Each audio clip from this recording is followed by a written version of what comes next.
Listen, son, I'm saying this as you lay asleep, one little hand crumpled under your cheek, and blondie curls sticky over your wet forehead.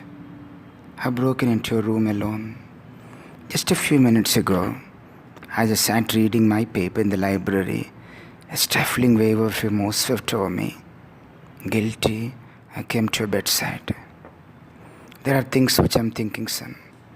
I'd been cross to you. I scolded you as you were dressing for school because you gave your face a mere dab with the towel. I took you to task for not cleaning your shoes. I called out angrily when you threw some of your things on the floor. At breakfast, I found fault too. You spilled things. You gulped down your food. You put your elbows on the table. You spread butter too thick on your bread. As you started off to play and I made from a train, you turned and waved a hand and called, "Goodbye, Daddy." I frowned and said in reply, "Hold your shoulders back." Then it began all over again late this afternoon. As I came up the road, I spied you, down on your knees, playing marbles. There were holes in your socks. I humiliated you before your friends by marching you ahead of me to the house. Socks were expensive, and if you had to buy them, you would be more careful. Imagine that, son, from a father. Do you remember later, when I was reading in the library, how you came timidly with sort of a hurt look in your eyes? I glanced up over my paper, impatient at the interruption. You hesitated at the door. "What is it that you want?" I snapped. You said nothing, but ran across in one tempestuous plunge, threw your arms around my neck and kissed me.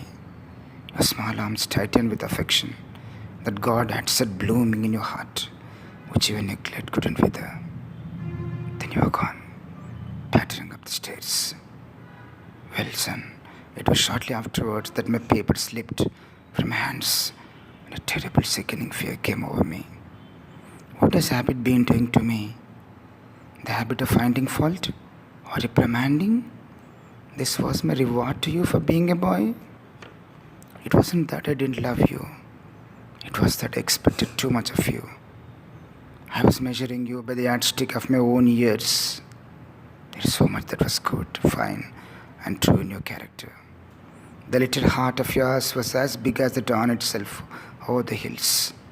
This was shown by your spontaneous impulse to rush in and kiss me good night.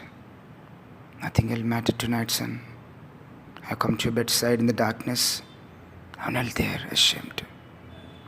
It's a feeble atonement. I know that you would not understand these things which I have told you in the waking hours. Tomorrow, I'll be a real daddy.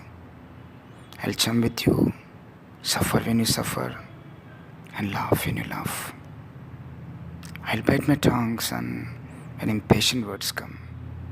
I'll keep saying as if it were a ritual, "He is nothing but a boy, a little boy."